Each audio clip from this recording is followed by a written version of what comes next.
Okay, says I'm live. Let me see. Let me see.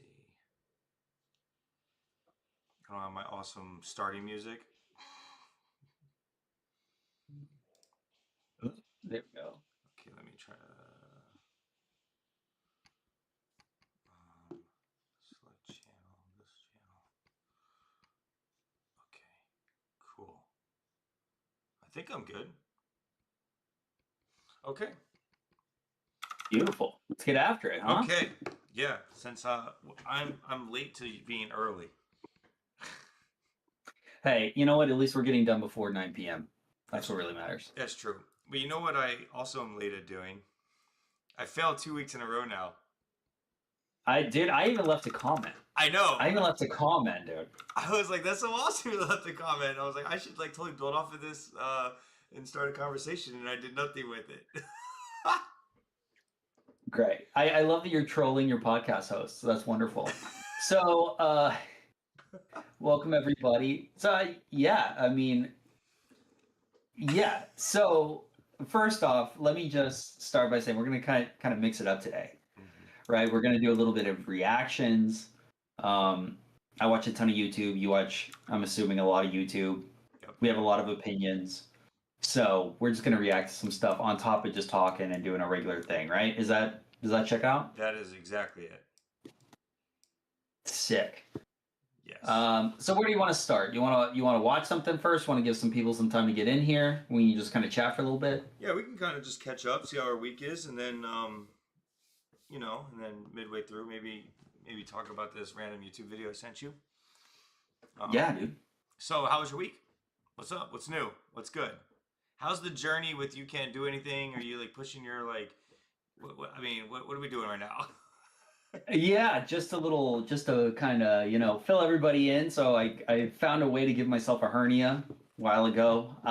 So right now I am currently waiting for my wife to get back Hmm. before I push it super hard in the gym to make the hernia pop out again so I can get it operated on. Okay. So actually hit the gym this morning. I'm just hitting upper body. I realized I can still do that, not a ton of pain or anything, so it's kind of sick. So yeah, I'm just getting back into the swing of things, and then I'm also going on a super hardcore cut as well because it's like I'm going to lose my muscle no matter what, so I might as well just get started a little bit early. So like today, I've had a protein bar, and that was at like 10. So Nice. I'll eat something, later. But just looking to cut a lot. My abs are coming in. Okay. I feel like So, at some point we're gonna need some progress photos. yeah, I don't know about putting pornographic material online, but we'll see. Maybe. Maybe I'll show you a shirtless pic here. Yeah. Uh, so yeah, I mean, so that's most of my stuff. My wife is coming back home.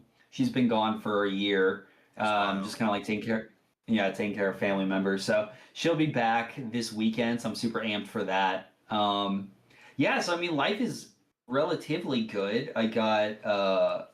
Um, I got like a pay bump and a raise at work because it's kind of like they do it every year around April. So I got that. So I'm looking forward to that. I'm still poor, but it's all gravy. So yeah, just living life, dude. How about you? What are you up to?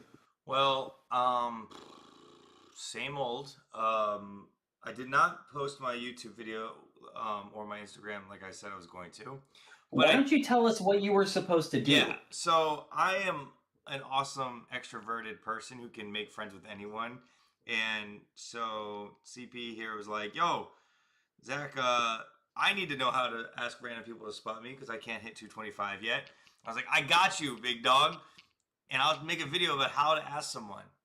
And I went to the gym the next day and I recorded some great raw footage and have done nothing with it yet. Um, it's okay. So I got like it was weird because I'm friends with everyone, so I could easily just be like, "Hey, I'm gonna record this real quick. Like, do you want to participate?" But then it's like, then it's not authentic, and I don't know how to like connect those. Randomly just have my buddy Kevin, cameraman Kevin, follow me around, record me, go talk to someone who they already know who I am, and I'm like, "Hey, do you mind?" I don't know. It's like I'm trying to figure that so I'm not a weirdo. Um, but I think I know them good enough where maybe I could just like say, hey, let's do it. But I don't know. So the first step was recording some good stuff. So I recorded some stuff, um, but it was just between me and my workout buddy. But like spotting each other and stuff. I need to do some voiceovers, but that's like lame. It's not fun. It's not exciting. So I don't know. Do I need to be like that guy that gets a little microphone that I put it on my lapel and I walk around and I talk, to myself? I don't know. I'm trying to figure it out. So I failed miserably. It would be great content though. But it's like I'm just leaving it out there Okay. in suspense. See, that's okay. Yeah, what's the hang up? Just do it. I'm so confused. Like you have a friend there. You don't even have to ask a stranger. You just set up the tripod. You do half a set, and then you put on some weight, and then you go, oh, man. You just go, hey, can you spot me real quick? And then guy, Okay. yeah. I got this. So that's it. So Like you don't have to. It's not an Oscar-winning performance here, man. That's true. I already have so many ideas flying through my head, so I just need to do it. I need a pump up text. You didn't text me. I know you got to get up at like 2 a.m. and text me so that I get my pump up. I'm awake. I can, but yeah, I'm gonna start doing it, dude. This is ridiculous. Like we're trying. That's the thing, man. We're trying to get you famous out here, I know. and you're just not cooperating. You gotta get used to having your lapel mic. You gotta get used to talking to people and to being weird in the gym if you want to be a fitness influencer, and a life coach. I know. I got to figure it out. I got to overcome that fear. That's the step I need to do. Overcome the fear. Yeah. So maybe another day tomorrow I can try again because it is bench day. And there was a guy that's been trying to hit 315. He's been talking to me a lot, and it's kind of funny because he actually approached. So a lot of guys, as I was prepping for the bodybuilding show, would come and ask me like if I'm taking anything, if I'm on steroids or whatever. But this guy actually came over a couple months ago and was asking me if I'm natural or not, but not because how I looked, because I was lifting 315. And so he was like asking that. So he's been trying to get there. And I saw him like 2 days ago and I was like, hey, how's it going? He's like, he hit 290 something. And I was like, oh, when are you gonna go for it again? He's like, oh, I'm gonna do chest on Thursday. And I was like, I'm doing chest on Thursday. So now this is a great opportunity for me to film this shit. So that's what I'll do. I say it. I don't know. We'll see. You're not gonna do it. Okay, now that you say that, I have to do it. You know what I mean? You're not gonna do it. Okay. And it's fine. We'll see. We'll make a bet. See, I have nothing on the line right now. I need some, something worth it. Well, what I'm gonna say is that I will ask my wife to help me because she's coming home. Yes. So now I'm just gonna be like, hey, we need to film a clip real quick. Can you go make some friends and let's knock this thing out? And it'll be done in 2 seconds. Yeah. That's what I thought you'd be able to do. I thought you didn't have a problem, like you're homies with everybody. I'm confused as to where the fear is coming from. I think it's because it's like when I'm normal, and then I try to be someone I'm not, right? And I'll be like, hey guys, I need to film this real quick, and then it'll be like, yay. Like, I don't know. Yeah, well, I mean, they wouldn't be wrong. Let me tell you. But maybe I can record that and they'd be funny. Like, that'd be hilarious. Yeah. You talk about content. As they just start ragging on me. Yeah, dude. Oh, I mean, man. it's tough. The thing is, you don't even have to. I mean, you can tell them after. You set up the tripod, you do your set, you put on your weight, and then you go over. Hey, can you film me real quick? Like, or not film. Yeah. Hey, can you spot me real quick? I'm just filming a set. Like, is that chill? And they'll be like, yeah, whatever, man. And then they'll do it. Get that on camera, the interaction on camera, right? Yeah. Because that's what we need. We need to figure out how to ask them, Yeah, it's all about authenticity. So if you're like, hey, I'm going to film this real quick, I'm going to ask you for a spot. Instead of doing that, just say, hey, I'm filming a set. I need a spotter. Can you help me out really quick? Yeah, I like that. Okay. And then you get it. And then afterwards, you're like, do you mind if I post it? And they'll be like, yeah, I'll get it. So why don't you do that then? I have social anxiety. That's the whole point. I can't do this. I tell other people how to live their lives. I don't do it myself, dude. That's true. There you go. But yeah, man, besides that, I failed miserably. But yeah, I'm trying to balance this triathlon stuff, dude. And I've been skipping my runs and I've been skipping some of my bike rides. I have been going on more bike rides. Because I feel like I know I can finish those things, but I have been swimming. So the pool is open on base here Tuesday and Thursdays. I've been swimming for an hour every Tuesday and Thursday. So I'm learning a lot of new things, like how to. Are you a swimmer at all? I mean, I know how to swim, but I don't swim really. Yeah, it's like this whole thing like keeping your head down and like to the side and breathing while you're like exhaling underneath and breathing in, and it's this whole technique stuff. So I've been working on that Yeah. because I'm afraid I'm gonna drown. So um, yeah, I mean, your next swim's in a lake, right? So you like legit might get into some choppy water. yeah, Might be kind of rough. yeah. It might be like doggy paddling out there as I get tired. Um, Yeah. so yeah, but it's been good because I've been practicing that. The other stuff has kind of fallen off. The lifting is not, so that's been good. Um, yeah, besides that, I mean, work and everything is good. Back to like doing normal life stuff, so that's good. I had a huge poker night on Friday night. I had like 24 people in my house until 2 a.m.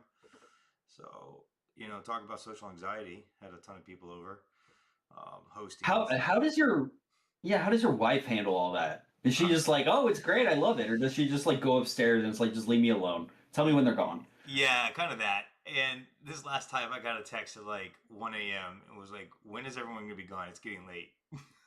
um, Yeah, end up in the doghouse. yeah, And she's a trooper though. She helps prep all the food, and she always cleans the house and stuff beforehand. And all the guys love her. Like whenever, because when they first get there, she's kind of still around, like helping get the food out and stuff, and she'll eat whatever people bring as well for dinner. And they're always like saying thank you. They like bring her gifts sometimes and stuff. So she's kind of like they're like thank you so much for letting Zach do this and taking care of everything and being awesome. Um, there's a couple times where she'll like go out with her friend or something, so she'll be there at the beginning and then leave. But this last time she just stayed because we got the new dog and we're trying to see how he does with the crowds. Um, Mhm. so yeah, that was good, man. And then yeah, that was pretty much my week though. My boss is gone this week. He was gone last week, so it's been nice.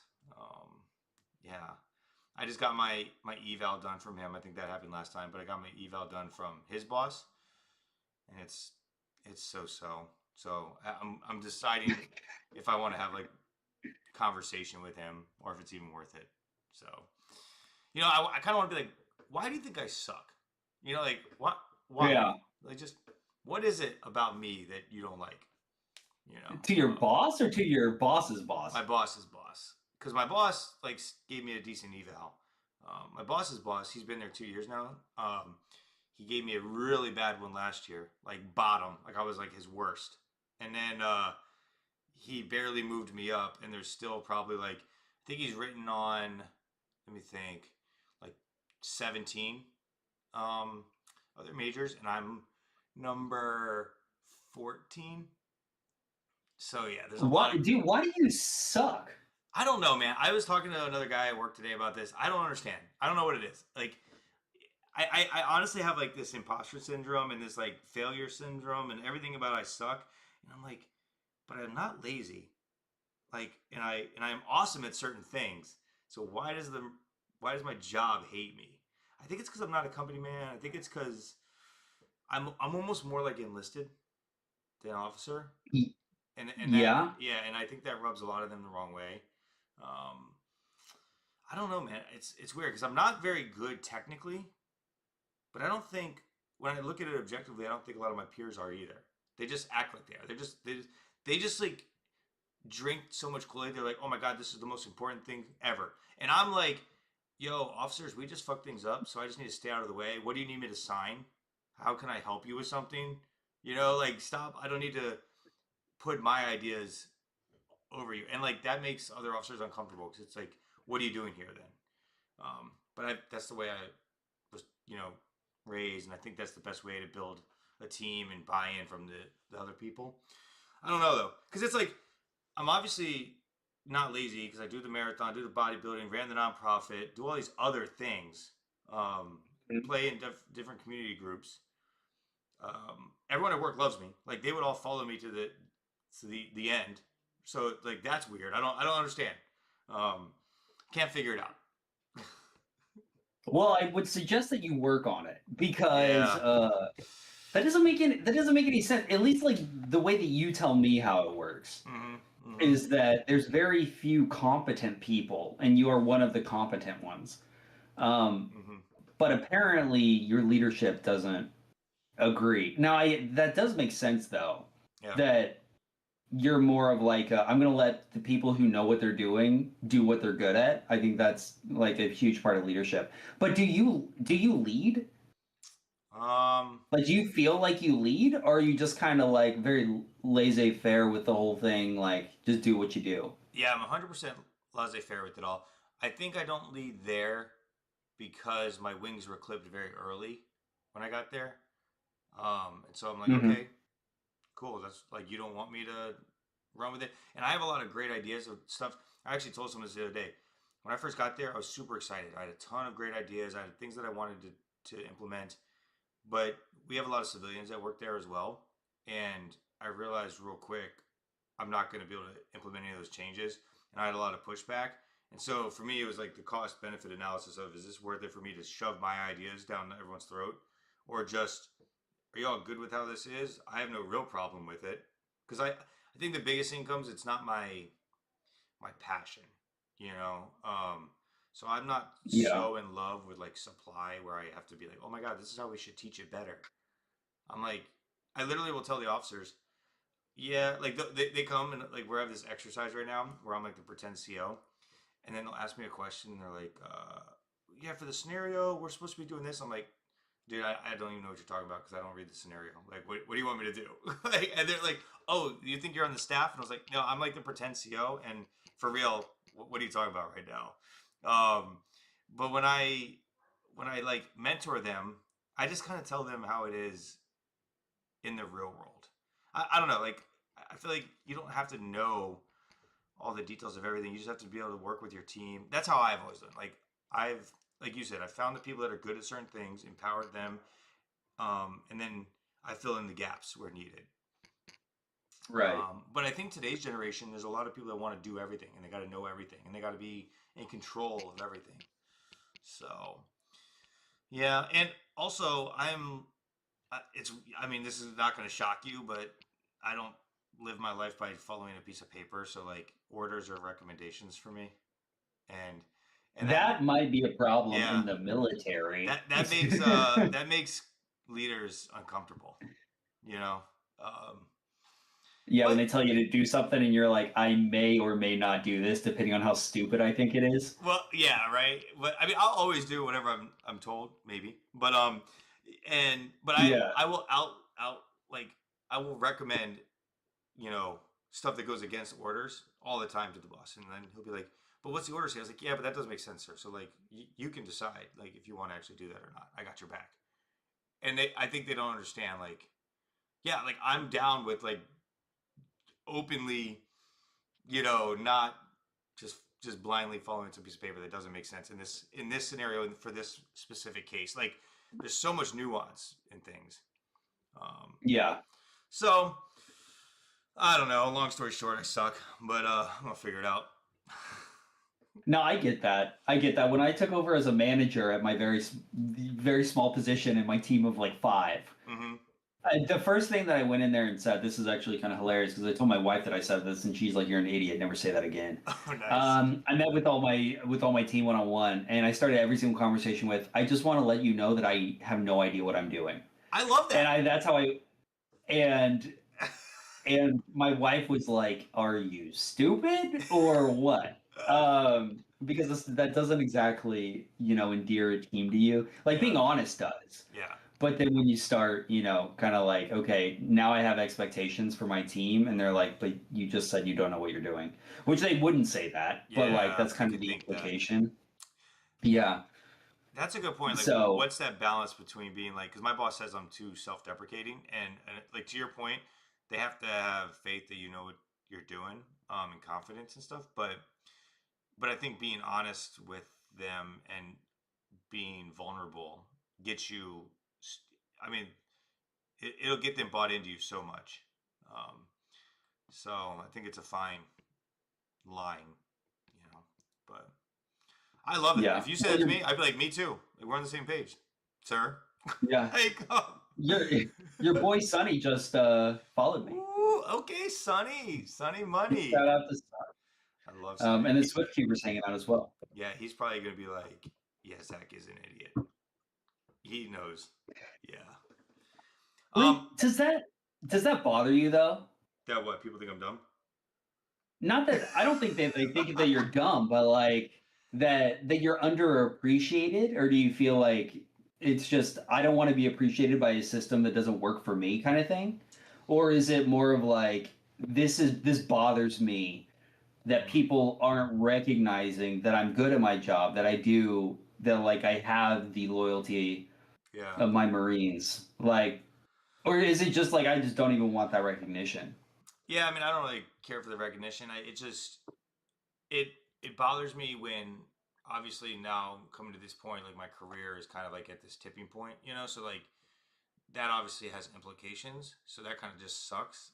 It's a reality, and I think we're all human. And so when I see my peers do better, and I'm like, okay, yeah, right, you know. But everyone probably thinks that it's all perspective. I mean, um, so but I think it doesn't bother me as much because I know deep down I don't give it like the same amount of energy that I gave running the nonprofit, you know, or the same amount of passion that I have with like fitness. So it's kind of like, you know, you can't be upset when you're not all in. But would I change anything? No, because like my life is so awesome. You know, my relationship with Carrie is so awesome. My health, like everything else in my world is good. And so maybe that came with the sacrifice of not being awesome at work, you know. And I've had to balance the difference between I get paid the same no matter how much I work, how long I work, what I produce. So like, why slave away if I already have everything that I really want happy? Um, Now you could argue if I don't do it, then I lose that, but I don't think I will. So it's like that's kind of where my head is at with it, if that makes sense. Because Yeah. I don't know if you're like salary now, or it depends on how you do for like your pay and stuff. But when that's a problem with government in general. What's the incentive to to be innovative and risk taking and do anything different? Like I don't know. I haven't figured it out. Especially at a place that's not deploying in a unit that's not really combat. Like you know, there's nothing really getting me excited to really teach them. You know, supply chain management. Whew. It's like there's not much at stake. Yeah, yeah. Yeah. So, I mean, that checks out. I like it for me, so at my job, I'm not like I don't really I'm not super passionate about what I do, kind of similar to you. mm-hmm. Hokey Joe coming in with a sub. Hokey motherfucking Um Joe. yeah, dude. So yeah, 10 months. That's kind of crazy. Uh but yeah, like I'm not super passionate about what I do Mm-hmm. in and of itself. But I do like being good at my job. Mm. Like I like being recognized for like being a boss, you know? Yeah. Like I like being compared to other managers or when I was an analyst being like compared to other analysts and stuff. Like that's hype for me. Mm-hmm. Mm-hmm. Like I don't not actually like the work itself, but rather kind of the just the validation of doing a good job kind of thing. That's But if I interesting. didn't respect the system, then I'd be like I don't care. Well, So that's why I yeah, asked. that's the thing. Like, I would value it if it's something. Yeah, to your point, like I don't. I have to respect the person it's coming from for me to um, really care about it. And because Carrie's the same way, she needs that like satisfaction. She needs data and stats and all this other stuff to show that she's doing better and than her peers, or she likes being better. Whereas me, I'm like, I don't really care if anyone's better than me. Just keep paying me and promoting me. Um, Yeah. and so it does come off as a very laissez-faire, lazy attitude, but so I struggle with that because I don't think I'm lazy. And I'm a really bad procrastinator. I probably have a little bit of ADHD, right? I'm all over the place, and I do my best work last minute, and it makes that again makes bosses uncomfortable because they'll see me Mhm. literally. They'll give me a task. Like I told my boss. Now talk about saying stupid shit to your boss. I remember my initial counseling. I told him I'm a procrastinator, and I was like, "Sir, if you task me something, I will get it done. Promise you, I will get it done, but it'll be last minute." And he's like, "I'm just gonna gunny time you." I was like, "Well, shoot." So he'll literally task me with something on Monday, and he's like, "I need it by Friday," and I would literally have nothing to do on Monday and Tuesday. I will sit there and bullshit with people, play spades. I'll do whatever, like not doing any work, and then I'll stay at work on Thursday until like midnight, and I'll get the brief done, and I'll email him at like 11 p.m. You know, because it's like Yeah. that's just how I am, and I know that makes commanders uncomfortable. You know, so don't help myself with that. I mean, so that makes sense. Like I'm the same way. So I'm ADHD like super hard. And yeah, my entire life has just been waiting till the last minute and then crushing Yeah. at the end. That's typically how I work. But that doesn't work in teams. So when I was in like getting my MBA, we everything was like a group project, and my wife told me this later because she was in the same program. Mm-hmm. But she's like, yeah, I would talk to your team members, and like I would take on more work just so I didn't have to work in a group because I work like really well by myself and I'm smart enough to kind of just get it done and like wing it. Mm-hmm. But I drove my team members crazy because I would just like I would do it at the last minute, but it was always done and it was always good and we made good grades. But they would just cause them a lot of anxiety. Yeah. But like if I'm just working on like if it's not a team thing and I do that and I get the score, like who cares? It gets done. Mm-hmm. So I think what I realized is my whole career I've been the customer support. So like supply, they come, they submit their request, I get told what we have to do, and like, hey guys, the man says we got to do this, so like we're kind of in the shit together to get stuff done for hire, right?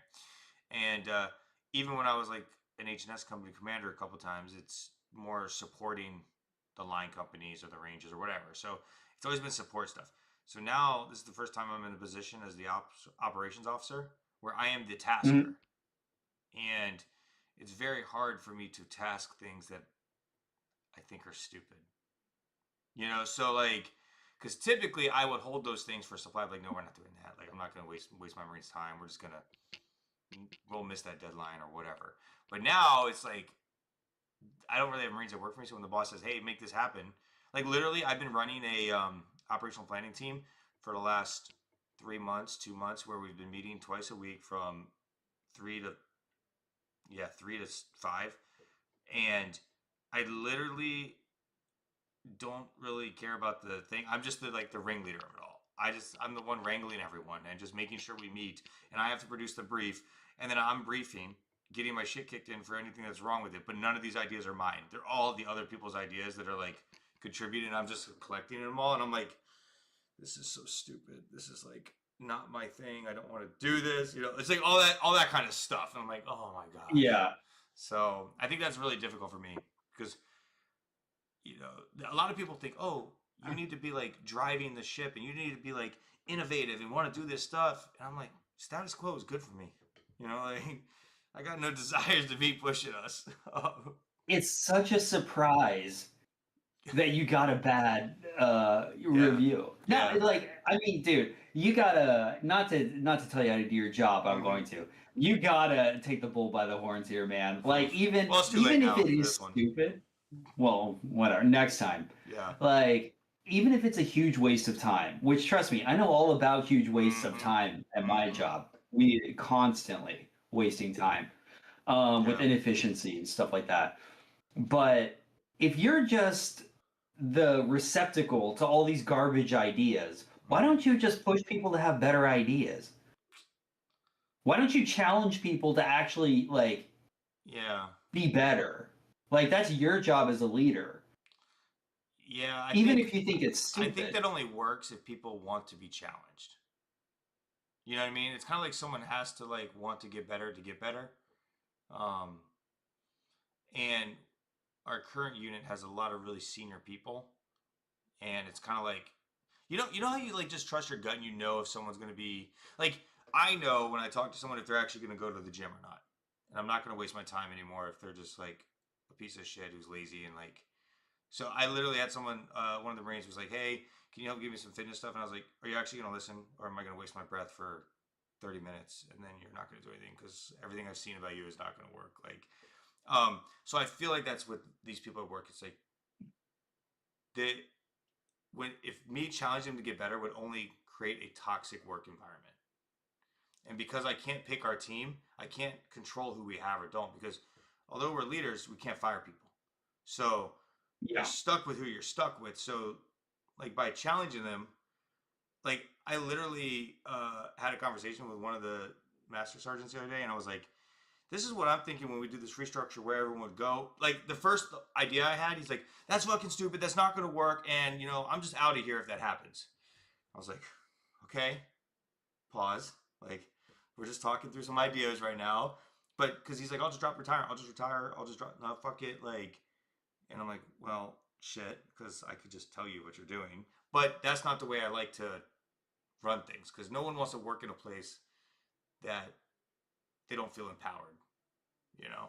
And and senior people have a lot of choice. Like we think there's no choices because there's quiet quitting, there's retirement, and then there's getting orders out of there, you know. Um, yeah, and they Yeah. can burn a place down before they leave as well. Yeah, but like in that kind of situation, Mm-hmm. well, first of all, let's address the people who just don't want to do anything. Yeah, yeah, yeah. I mean, every team has that. Yep, yep. So, is there anybody that's worth investing in? Oh, 100%. Yeah. So just Okay, just there pour you into go. them. Just pour into them. Yeah, I mean that's what Yeah. I do on my team. Like the hungry people get the reps, they get the at bats, and then the guys who want to cruise, I let them cruise. Like it's not my job to fix your life, but I'm Accountable. gonna Yeah. I'm gonna invest in the people that actually give a piss. Yeah. And then on top of that, also if you're in charge of somebody and they just tell you no, like I'll quit. I'll be like, dude, there's the door. Burn the Yeah. place down. I'll fix it. Like So this what is the the problem nuts? though. I'm not actually in charge of anyone. Like I only have one Marine that works for me. So they all have like other bosses. Yeah. And my like they will convince a lot of times my ideas are not the popular ideas. So they will convince my boss or their boss, like, no, that's a bad idea. So like literally I would say probably about 90% of things I would want to change there, everyone else disagrees with. So like I'm constantly in this organization where what I think is right, everyone tells me is wrong. So then I'm just like, okay, well then I'm just gonna stop giving my ideas.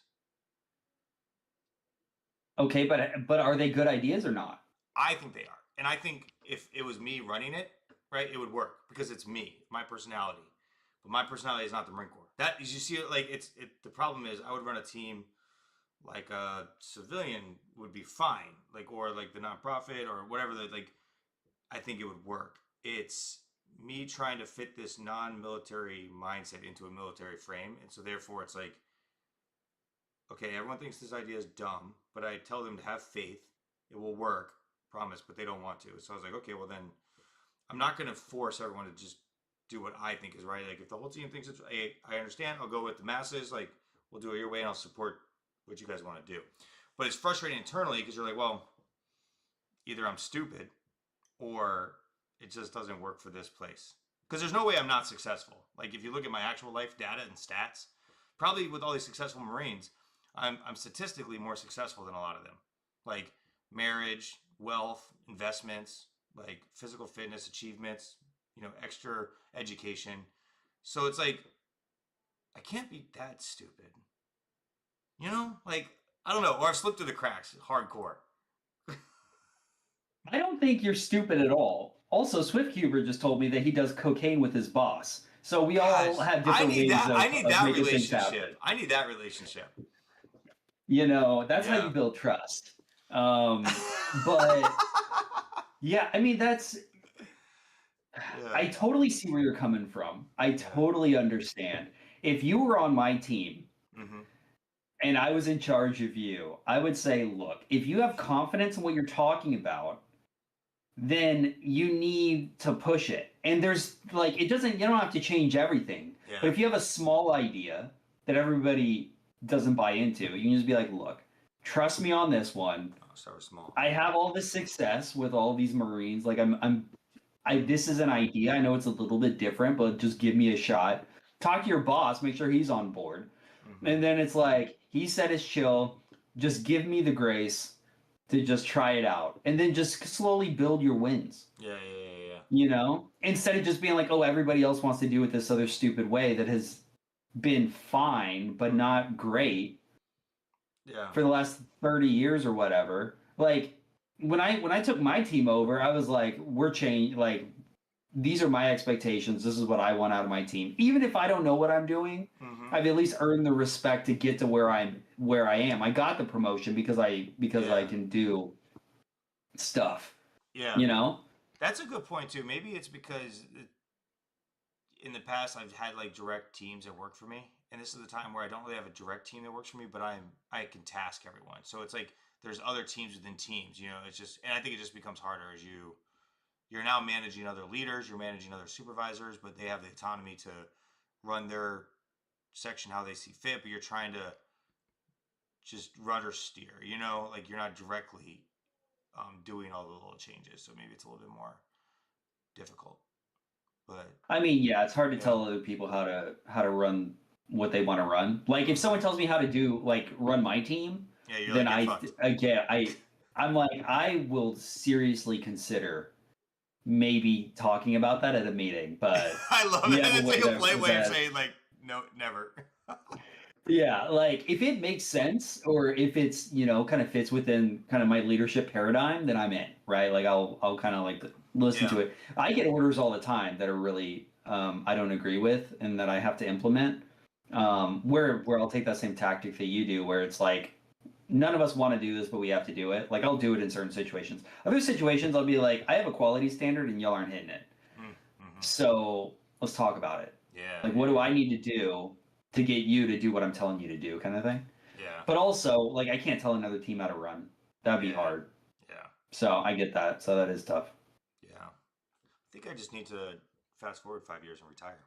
But Love that. okay, so do you want to get in this video? So Yeah. So I haven't. have you Okay, read go ahead. have you heard of this guy, Mark Manson? What's he known for? So he wrote the book, The Subtle Art of Not Giving a Fuck. I've heard of the book. I haven't read it. Yeah, so I read the book a couple years ago. I don't remember anything from it because I don't retain shit. But I remember that I liked the book, and probably my whole attitude about not giving a fuck about things started with probably reading this book.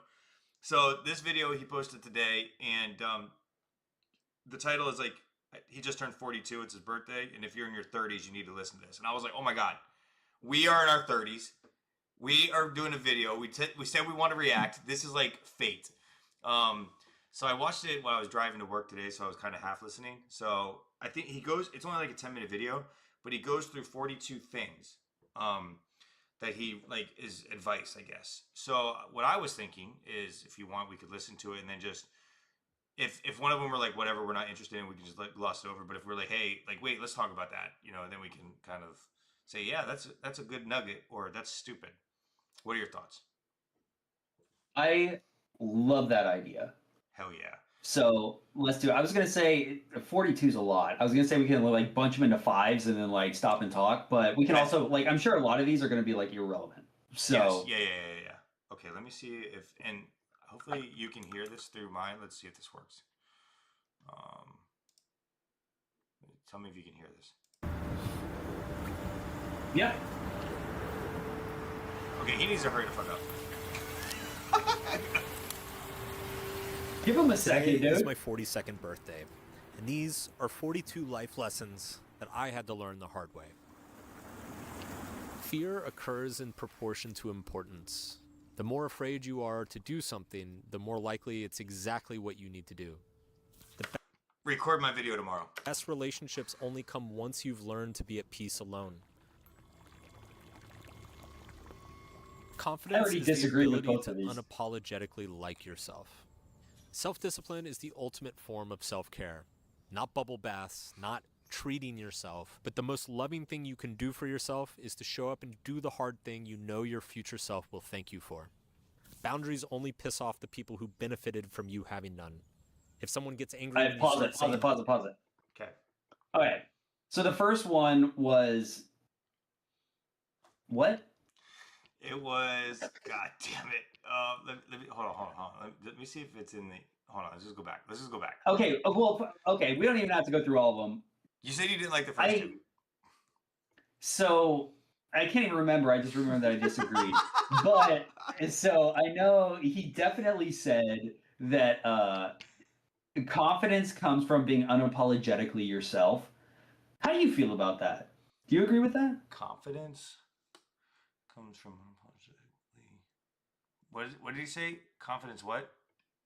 Let me listen to it. Confidence comes from Okay. being unapologetically yourself. So like knowing who you are, owning who you are is where kind of I internal think confidence comes from.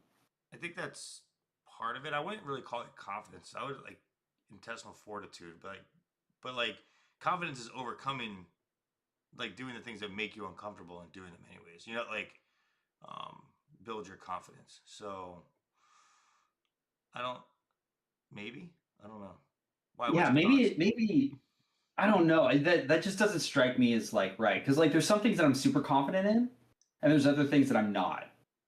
Oh, that reminds me of the first thing that he said. Mm-hmm. But it's like, but I think that confidence is kind of a hard thing to kind of hang your hat on as like that's what it is, just being yourself. Like maybe in certain situations, Mm-hmm. but I also think that confidence is often fleeting. Um, so it's kind of tough. You could But then also, his first one, yeah. Go ahead. oh, go ahead. No, go ahead. Well, I was going to say the first one he said was fear comes from like the most fear comes from the things that you're most scared of tackling. Mm-hmm. And I disagree with that as well. Mm-hmm.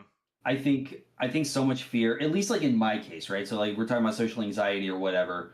It's not based on what like the biggest fears that I have are completely irrational and not necessarily Mm-hmm. tied to like the size of what it is, right? Like I moved across the world when I was like 23 or Yeah. 25 or whatever to chase a girl that I knew for a month. Like it's and like that doesn't scare me even though that had the biggest like impact on my life.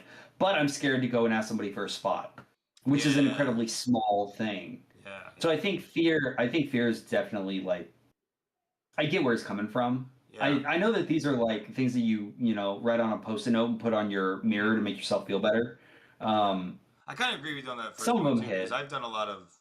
Yeah, I'm not like afraid of those big things. I just kind of jump in head first on those stuff and just figure it out. Um, Yeah. yeah, but yeah, But no, it's interesting. I yeah. mean, I'd write it on a in a spiral 100%. notebook and never read it Put it in again. a book. I like this fourth point. I believe about the discipline part. I think that's a good one that I agree with. The self care I thing or mean, that's whatever. something. Yeah, that's something that you can definitely Yeah, that resonates. I think with both of us. yeah. Maybe you more so than me, but yeah. No, that was Okay, great. we're Okay, gonna do keep the going. next five. I'm gonna remember them. Oh, I'm gonna remember them. okay. Yeah, I'm gonna pay really close attention. No, that tells you everything you need to know about why you needed to start saying no in the first place. You don't need more motivation, you don't need a guru, you don't even need a plan. You just need a higher pain tolerance. To deny pain is to deny our own potential growth.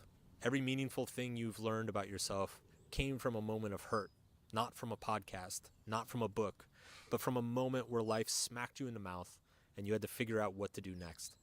The cost of inaction is often higher than the cost of the wrong action. Always be in motion.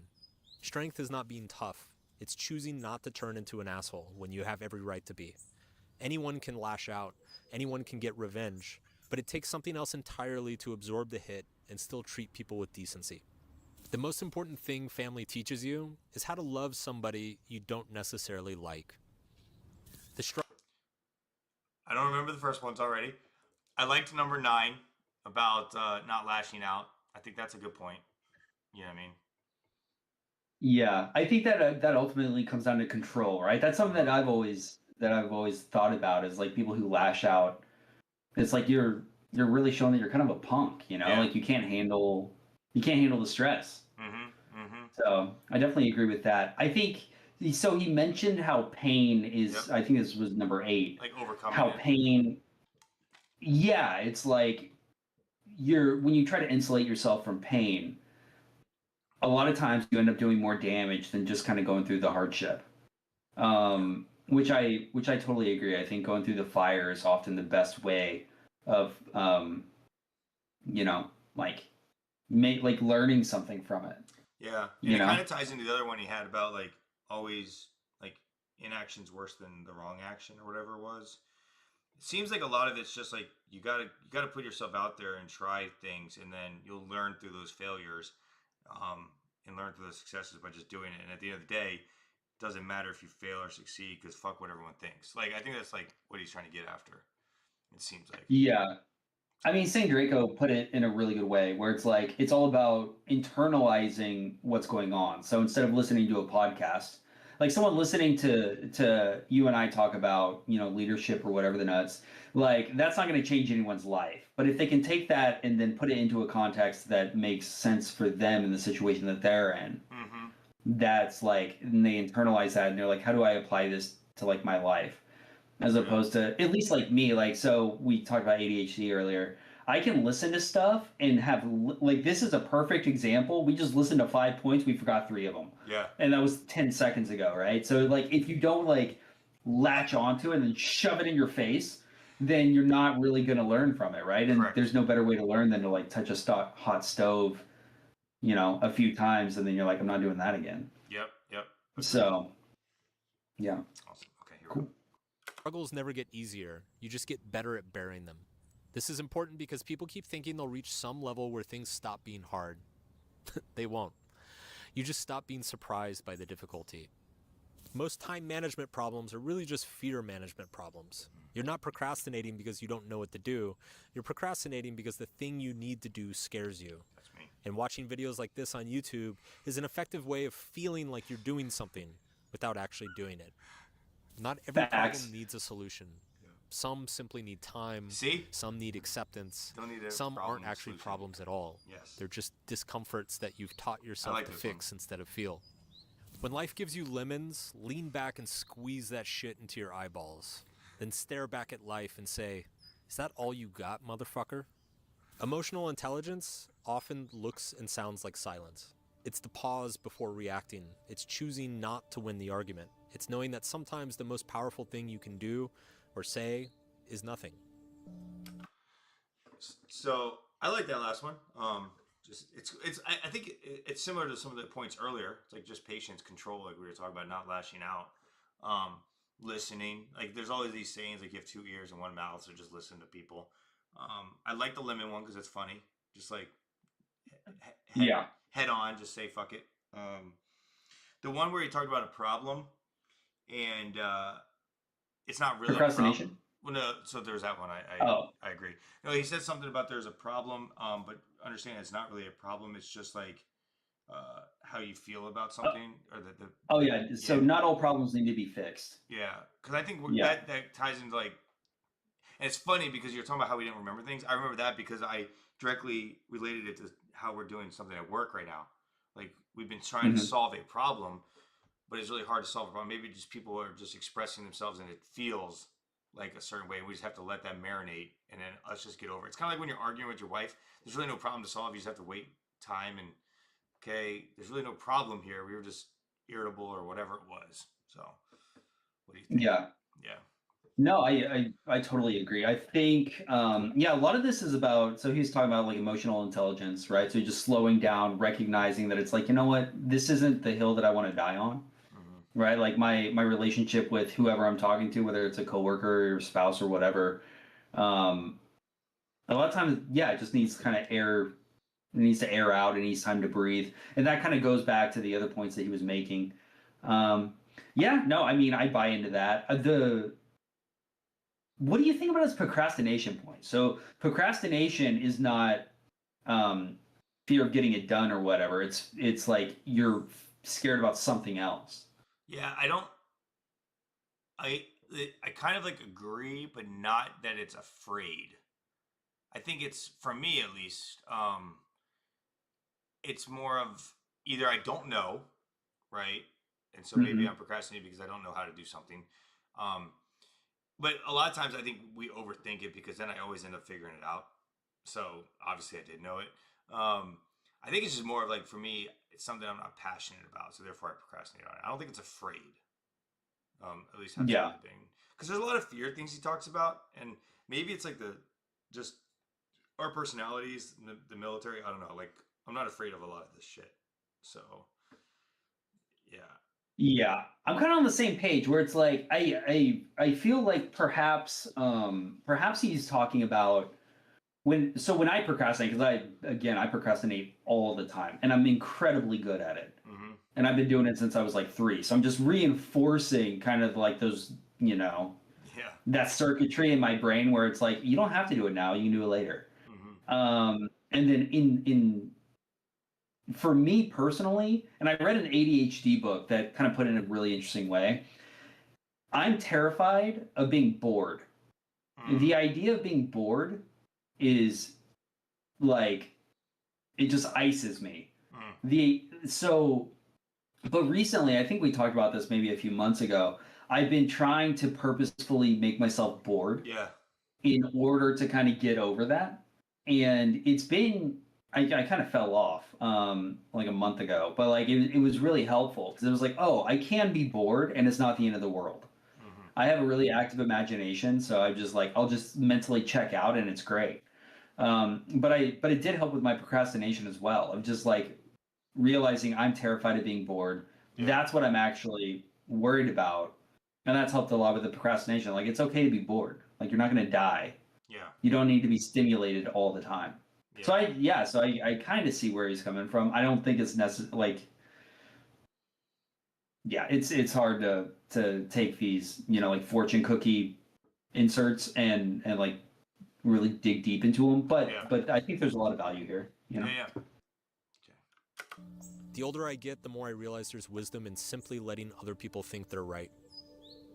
A true friend will risk your anger to help your future self. The people who only tell you what you want to hear are not your friends. They're your audience. A real friend will say an uncomfortable thing and then let you be pissed off about it because they care more about your future than your feelings. If your 8-year-old self met your adult self, would they be proud? Not of your job title or your bank account. Would they be proud of how you treat people? Would they think you're fun? Would they think you turned out to be the kind of person worth becoming? Self-awareness without action is just another trap. Knowing your patterns, naming your triggers, understanding your attachment style, none of this means shit if you don't actually do something differently. Insight without change is just a more sophisticated form of laziness. It's mental masturbation. Healing starts when dysfunction stops feeling like home. For a lot of people, chaos is comfortable because it's familiar to them.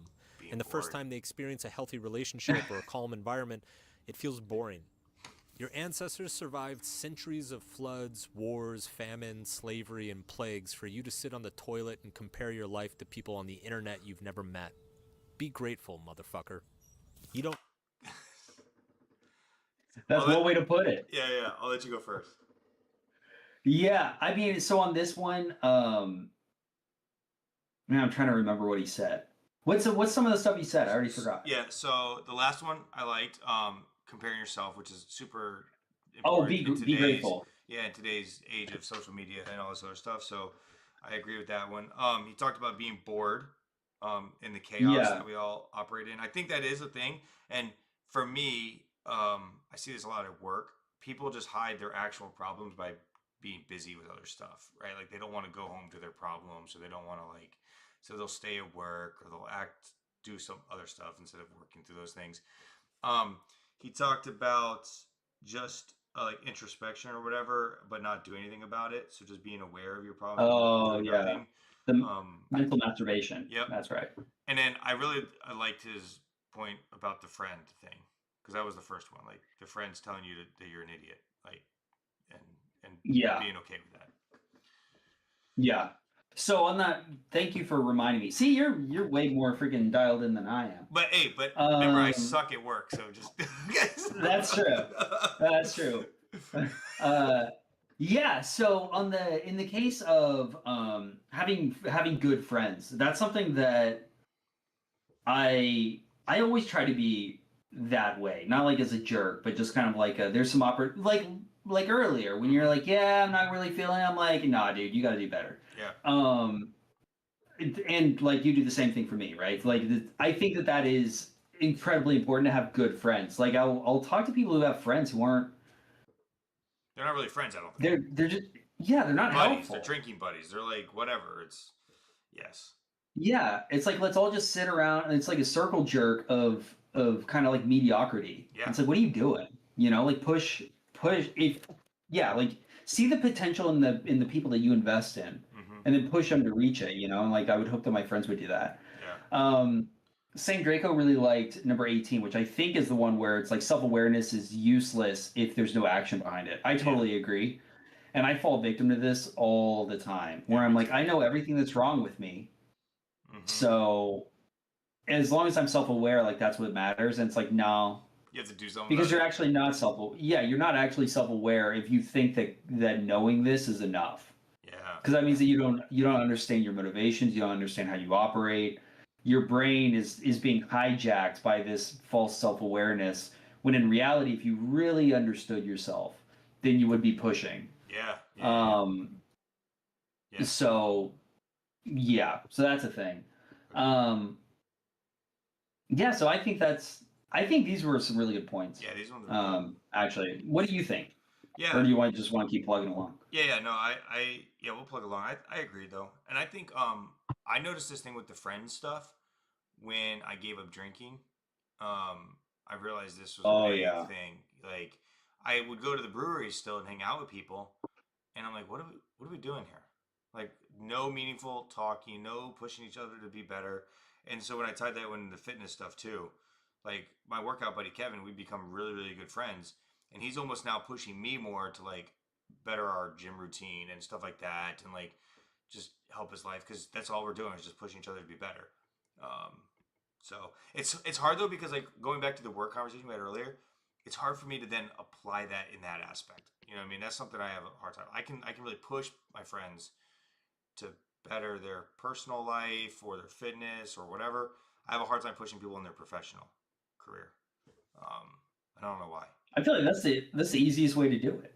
Yeah, it's because I just hate It's like working. I know that like I do this actually quite a bit, where it's like someone will do something and be like, we we can do better than this. Yeah, but it's weird because Like, like when I ran the band, it was very easy for me to do it. I was like, yo guys, we suck. We need to play better. We need to play better music. We need to get more like better gigs. And I guess that is kind of work, but it's just I don't know. It's maybe it's because it's what I'm passionate about. You know, that's probably what the problem dude, is. I think you're phoning in your career. You're just like, you know what? I got 5 years. Yeah, I'm not gonna sweat it. yeah. It's Hey, fair tough, enough. As long as you get that promotion, you're fine. right? Okay, here we So, go. Next five. all right, Lock in. let's keep it Remember. going. Remember. I'm gonna pay attention. Here we go. Okay. Need more. You need less of what doesn't matter. We are drowning in options, information, commitments, and obligations, most of which we said yes to without thinking about it. The most powerful thing you can do in your life right now is not adding something, it's cutting. Talk to yourself the way you would talk to your best friend. If you speak to your friends the way you speak to yourself in your head, you probably wouldn't have any friends left. Try this. The next time you catch yourself in some victim inner monologue, like you're an idiot, you always do this, you'll never figure things out, imagine saying that exact sentence to a 10-year-old version of yourself. You wouldn't. So why is it okay to say that to the current you? The intensity of your grief will match the intensity of your love. People who never hurt deeply likely never loved deeply either. Grief is the receipt for something that mattered to you. And if you've ever been truly wrecked by a loss, congratulations. It means you had something incredible in the first place. Freedom starts when you stop needing to be liked. As long as your decisions are filtered through, but what will they think? You're not really free. You're performing. And the performance never ends. It just gets more exhausting. There are only 3 things that change your life: love, discipline, and loss. One is hard to find, one is hard to master, and the other hurts like a motherfucker. The best moment. Dang. Yeah. Here's some bangers. You want to go first in this one, or you want me to? Yeah. So I like this first one. I think that one was one of the biggest ones. It was like you have to cut more things and not add more things. Um, Mm-hmm. I think that's super important, just with the bountifulness that we have of everything, right? Like, I mean, today's age we live in, and then also with just the technology with bad friends. Like, you almost need to cut people out. I think that was good. Um, the last one and the third one were kind of the same about like grief and like you said Yeah. loss. I think those are just really important, and I think honestly it's just hard to know until you've experienced that. So it's like something you can't really do if you haven't lost something that's really meaningful yet, you know. Mm-hmm. But I agree with that one, and I'm trying to figure out what I can't remember what his other two were, but yeah. What are your thoughts? Yeah, so I thought that first one was really good. Mm-hmm. About cutting. Mm-hmm. Because you can just fill your day with so many different things. So for sure, I'm on board with that one. And then as far as like grief, loss, and then also it's like love, I think was Mm-hmm. the other Yeah, one. love, discipline, Um, and yeah. yeah, I mean, like my wife's going through that right now.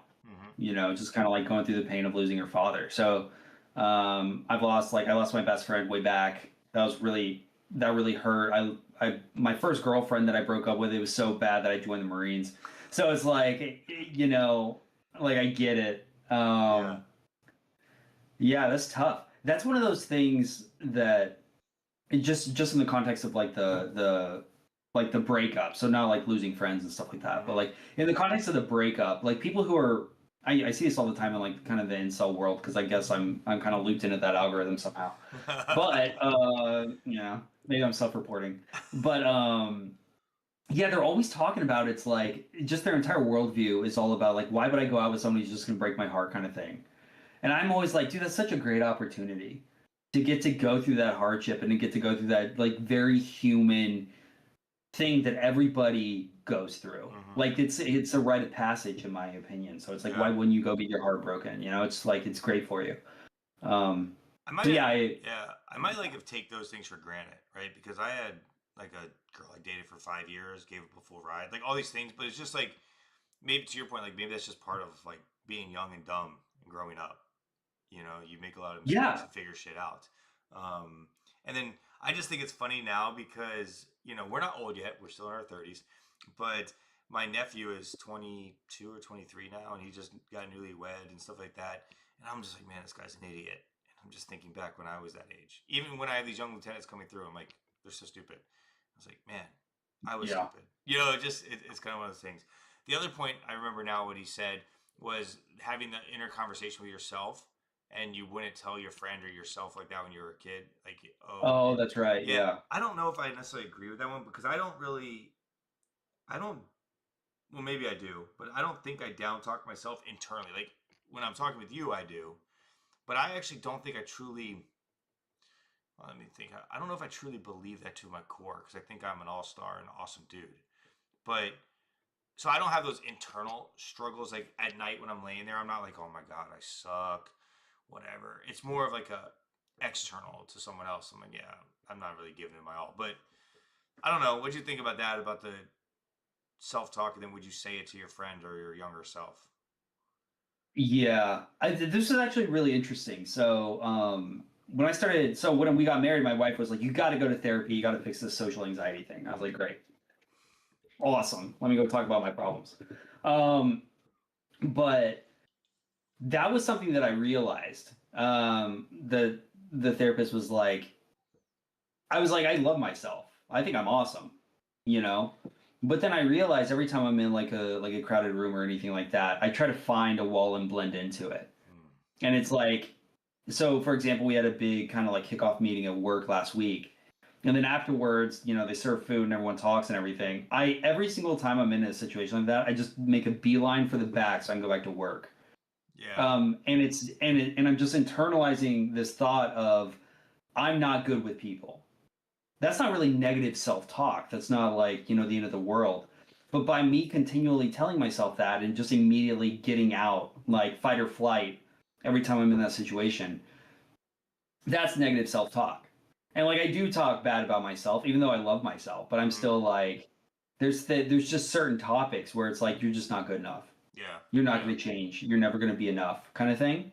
Um, because I always think of like a negative self talk, like someone telling you like, oh, you're like telling yourself like, oh, you're an idiot or you're ugly or something like that. But a Hmm. lot of times it's just like, what's your weakness, and then how does your psyche play into that, right? Hmm. How do you let yourself off the hook in those situations? How do you kind of reinforce these bad habits that you have, or like this fight or flight? Like, why do Yeah. you always fly out? Like, why don't you fight? Why don't you go up and deal with that fear kind of thing? Yeah. Yeah. Yeah. So that one resonated with me. That's a good point. So Yeah, I like that. I have so many internal thoughts now. But okay, I'm gonna go. Got it. yeah, let's hit Moments it. of your life will not look like the best moments of your life while they're happening. They will look like a random Tuesday with your kid, a boring afternoon with a friend, a quiet morning where nothing is wrong. You only realize they were the best moments in hindsight. Oh my god! It's a hummingbird! And by the way, this is why you should stop waiting and expecting some grand event to eventually make you happy. It won't. Maturity is developing the ability to put up with things you don't like in honor of the things that matter.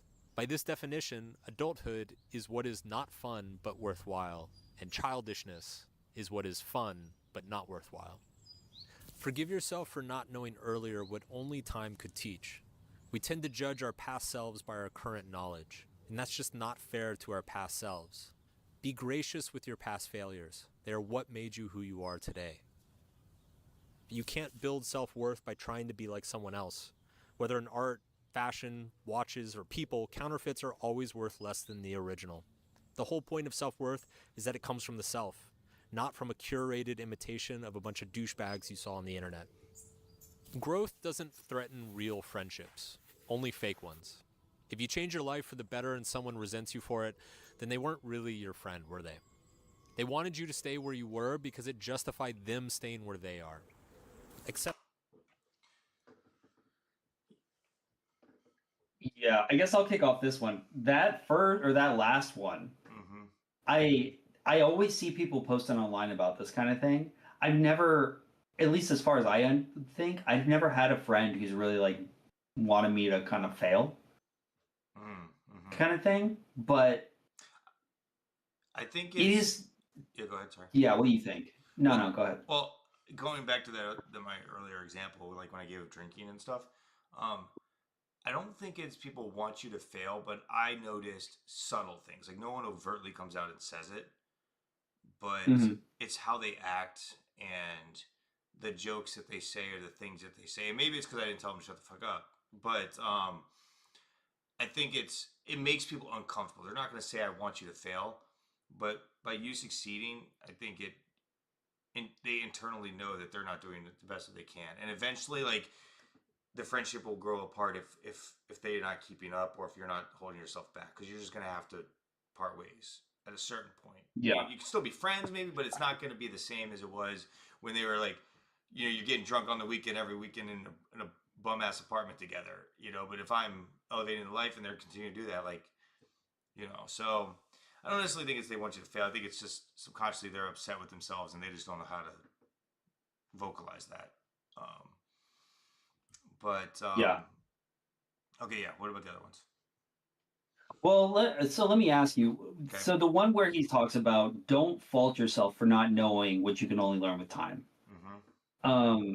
I feel like I give myself a lot of grace for my past indiscretions and like doing stupid things back then. Like I'm not very hard on myself, which might be kind of a problem because I have a serious like discipline problem.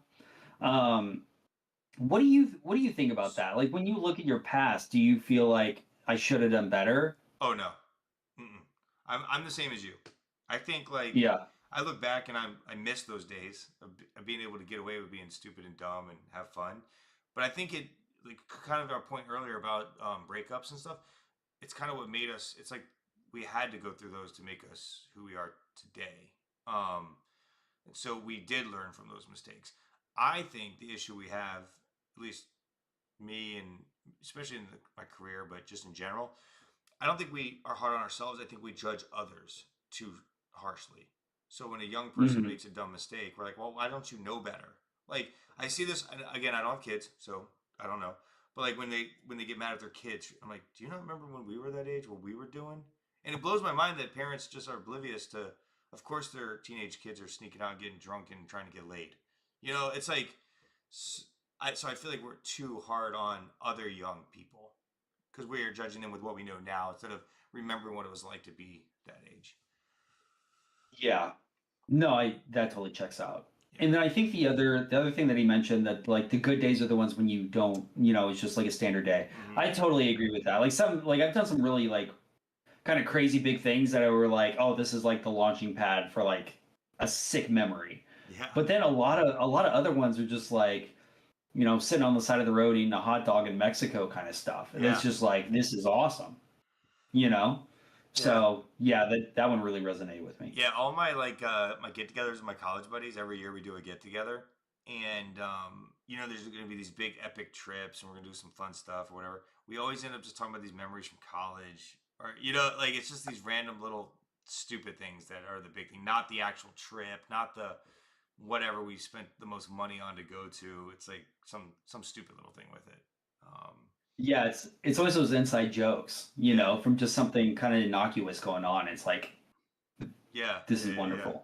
Yep. Okay, cool. Cool. Okay. This.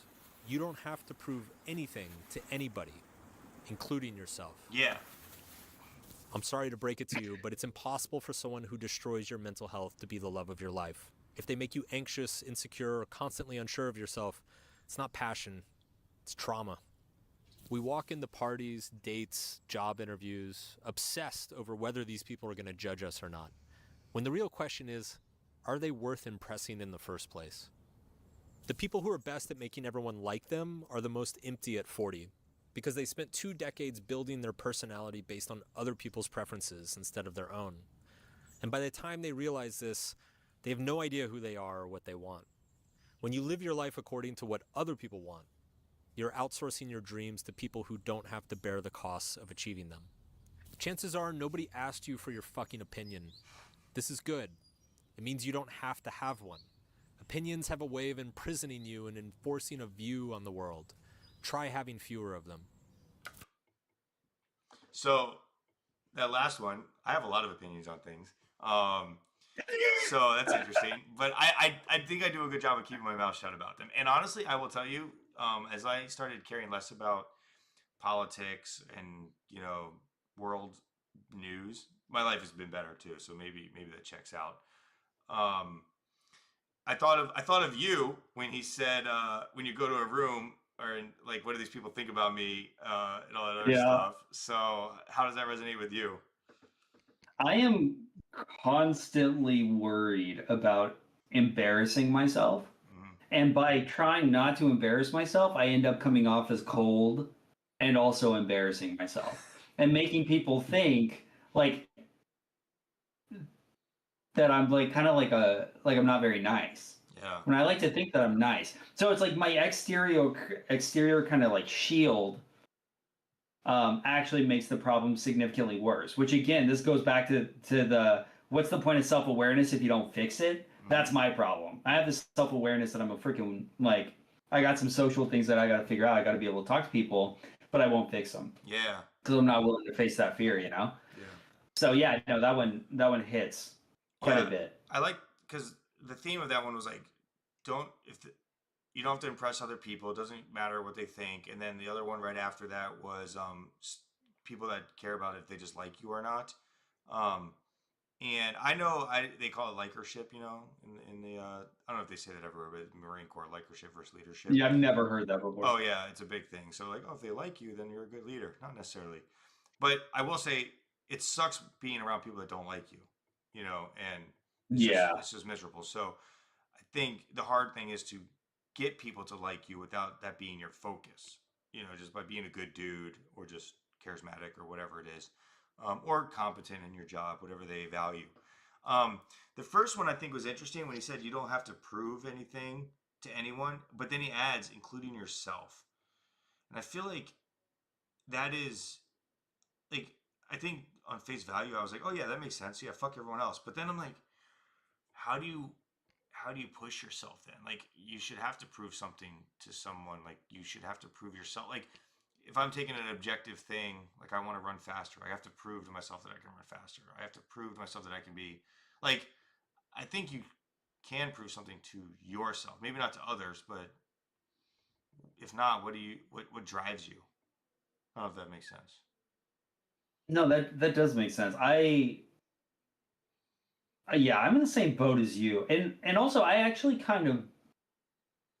disagree with that point kind of overall. Like, I think it is important to prove things to people, but doing it for the right reasons, right? Like, I want to prove to my wife that I can take care of her. Yeah. Like, yeah, it'd be great if I could prove it to myself, like, whatever.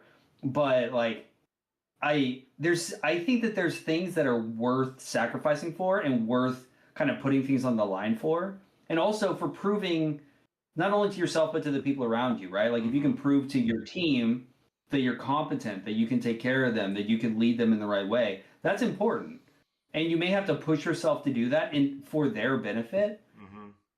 But like a lot of times, like I believe in things that I know I can do, but if I don't prove that to other people and I don't push myself to prove it to other people, then it, Yeah. So yeah, I don't know. I know where he's coming from. Yeah, maybe it's more I like just don't agree. I'm thinking about, you got to prove to your dad that you can make the football team or something. But if you never wanted to play football, then then you don't have to. But if it's something that actually matters, that you have a purpose to do, then I think you do have to prove it. But if it's meaningless stuff, then who cares? If it's like, I want to prove to myself that I can get in shape, but I would much rather prove to you that I can get in shape. That kind of thing. Yeah. Because it's like, I'm not a punk, because I know I can, but I got to lock in. But you don't know if. So anyway, maybe we're getting into semantics here. I don't know. Friggin' roll the next clip. Let's go. Here we go. A great partner makes everything else in your life easier. A bad partner makes everything else in your life harder.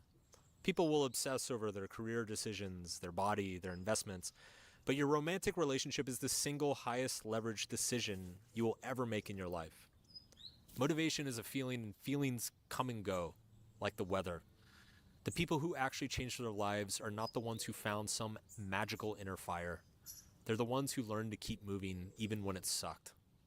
Getting over it isn't about pretending it didn't hurt. It's about admitting that it did, fully, without shame, and then choosing to move forward anyway. So I shortened this one because there's only 3 left after this. Motivation, I think we agree on that. That's pretty, I think, at least in the fitness world, it's pretty understood. Like, you got to just get up and keep doing it. His first point reminded me of a point from the last clip that we didn't talk about. And I think they're kind of tied in together. Because the one was, if someone is like making you feel anxious or mentally abusing you, I can't remember the word he used, then it's not a good relationship. And I think that's huge, right? Because you see people sit in toxic relations all the time. It's like, what? They're treating you like shit. Or if you're not feeling confident, like, in yourself, and they're not helping you, then what are we doing here? But I think it straight ties to the right partner. And I agree 100%. Like, whoever you decide to get married and start a family with and all this stuff, that is like the decision, I think. I don't know what your thoughts are. So you got married pretty young, right? Yeah, 23. Got engaged 22. Yes. Yeah. So I had a string of awful relationships. Or not, I mean, not awful, just not great. And I can tell you, without a doubt, the upgrade from dating a girl to a woman was like wild. Like, I'm dating a 26-year-old who's completely an emotional mess versus like marrying someone who's like on top of her trash. Like, that has made me a significantly better person, more driven, more motivated, even though, and like, more disciplined, look at me now. I'm kind of a mess. Imagine what I was 10 years ago, dude.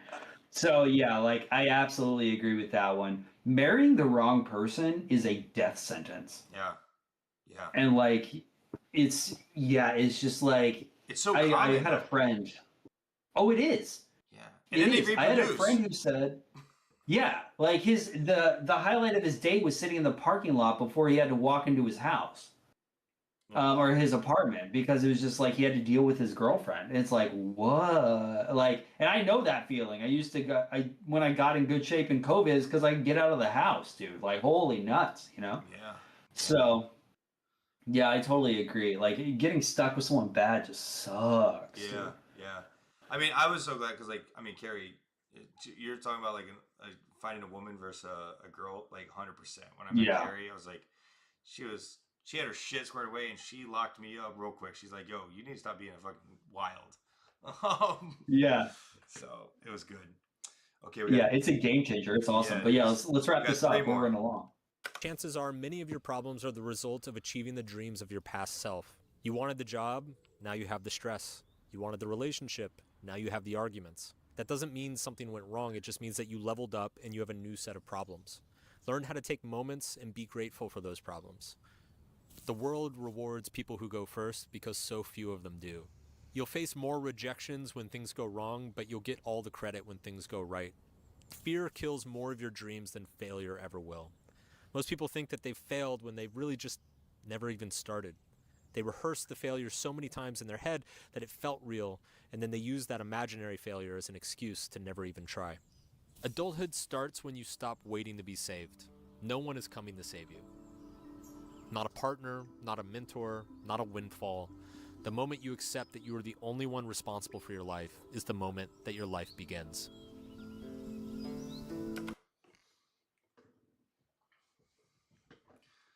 So go ahead. Yeah. Yeah. Well, it's just, like that last one. Like, yeah, there's some external things that obviously you can't really control. But yeah, just taking ownership of what you can control is huge. At least like in my life, that was a big, kind of big. Well, I've never really put off all my issues on like someone else. I don't blame other people for my bad decisions. Yeah. But yeah, taking ownership is a big one. So I agree with that. And then also the. Oh no, go ahead. No, go. You're good. Well, I was just gonna say also the going first one and like fear is the killer of dreams, not failure. Totally on I totally agree. When the times when I've like kind of jettisoned fear and I was just like, dude, I'm just gonna roll the dice, I'm just gonna go for it. Those are when I, have awesome memories. Those are the things that are like kind of life changing, Yeah. So I know. yeah, I was thinking agree about with that. like the fear of me not doing my video and just doing it, right? Like very Yeah. little simple things. I like this first one. And it was about like the problems, and then they level up, and that's just like, you have the problems with the rewards for doing the next thing. I can't remember how he phrased it. Mhm. I feel like that sometimes when I look at my life, none of my problems are actual real problems, and I try to keep things in perspective. When you look at the world and every other people and everything else like that.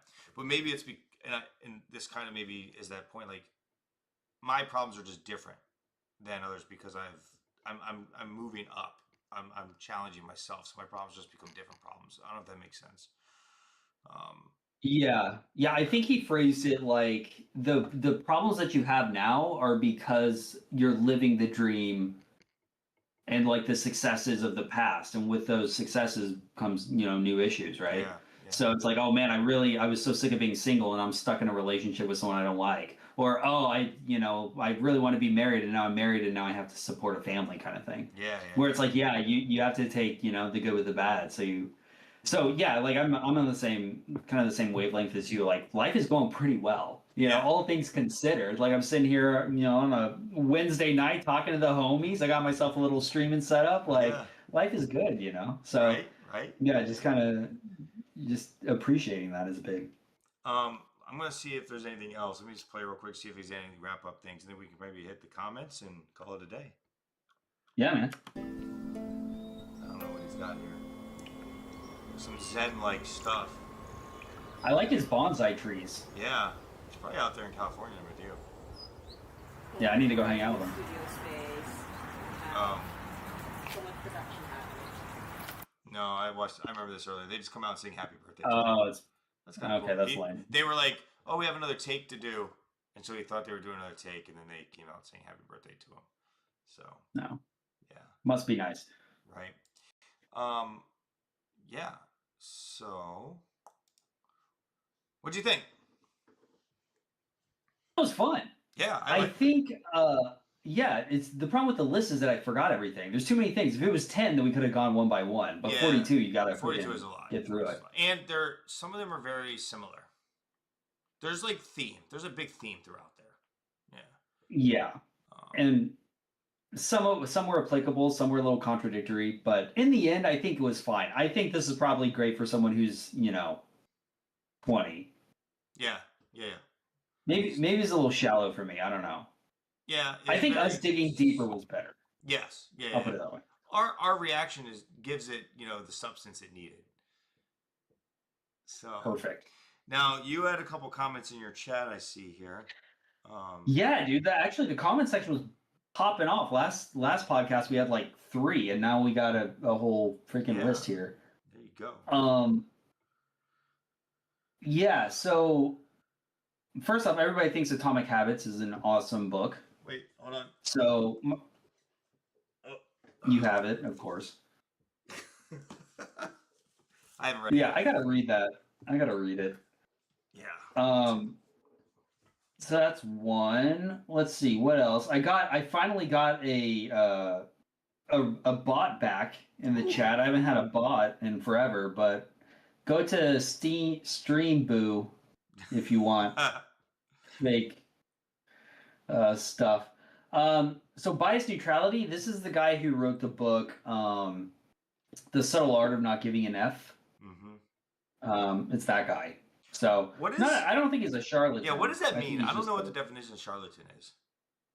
It's like somebody who's like a snake oil salesman, like a fake, a fraud, someone, yeah, who's selling junk. Yeah, and then Saint Draco said he felt like this guy's philosophies are centered on his own experience and maybe not applicable to everybody. I would kind of agree with that. I feel like a lot of this is very again, it's kind of like fortune. It's like it's both generic but also very like this. Like you can't say these things to someone who's who's dealing with like severe poverty or someone who's in a war zone or anything like that. It's very much like middle America, kind of middle class. Yeah. I agree. Yeah. I mean, yeah, but I think for everyone, at least, because I read his book and I liked his one book. I don't know if he's written other ones, and but that's why I like to consume a lot of different content from a lot of different creators, and then you just take the good and bad and different aspects of things. So yeah, because I think I like. Go ahead. Yeah. Oh, go ahead. Well, I was gonna say I always look at it, if I can take one thing and remember from it, then it's a benefit. It's a net positive versus a net negative. Yeah, I think if I can get a clip out of it, then it was worth it. Yeah. But no, I like if you think about it, like the people who would watch this are the people that it applies to. Yeah. Like you don't have, like a meth head strung out who's 35 and like, oh, I need to watch this. Yeah. I think this is for people who are searching, who are kind of lost, or who just kind of consume this kind of content in general, which I do. Like I watch this kind of stuff quite a bit. But it is very kind of first world. Yep. Just kind of lost, listless, don't really know where you're going kind of thing. But I thought it was good. Like I'm with you. We found some value there. Yeah. I think it's good. I think we could probably keep doing these too. Find like these 10, 15-minute videos and break them down. Yeah, this was actually really fun. And the chat was popping off and I had more than 2 viewers. Yeah. So that's a huge win. Hell yeah. We're back, baby. So now what I'm going to do, the YouTube is not popping off. Okay. So I don't know what happened. Because last week I had random people showing up. So I got to figure that out. I will fix that. But I have two tasks. One, record some shit tomorrow. I got to do that. And I think what I might do is I've recorded this one. I think this would be a good one to clip this portion of it out and throw a reaction video up. And I could just have just this raw one as a YouTube video. You know what I mean? Reacting to this. And it would be 30-minute long. So yeah, definitely do that. And then also pick one of the things where we sound smart. Clip that. And then throw it in a short. Yeah. And then we'll be famous as tits. Yes. That'll be great. I'm going to tag Mark Manson like crazy because he's famous. So. Yeah, just make sure that you pick something where we say something nice about him. Yeah. Oh, and another task is for me to buy some YouTube views. Okay, bet. Look, we're working on it. Okay, biased. Yeah, you could maybe subscribe to my YouTube channel. Yeah. Don't be a hater. Cool, man. Hey, this is fun. This is good. So I need to do better at work. I need to drink the Kool-Aid. I need to record a YouTube or a video about how to bench press and ask for a spot and clip some shit. Got it. I have a lot of things to do.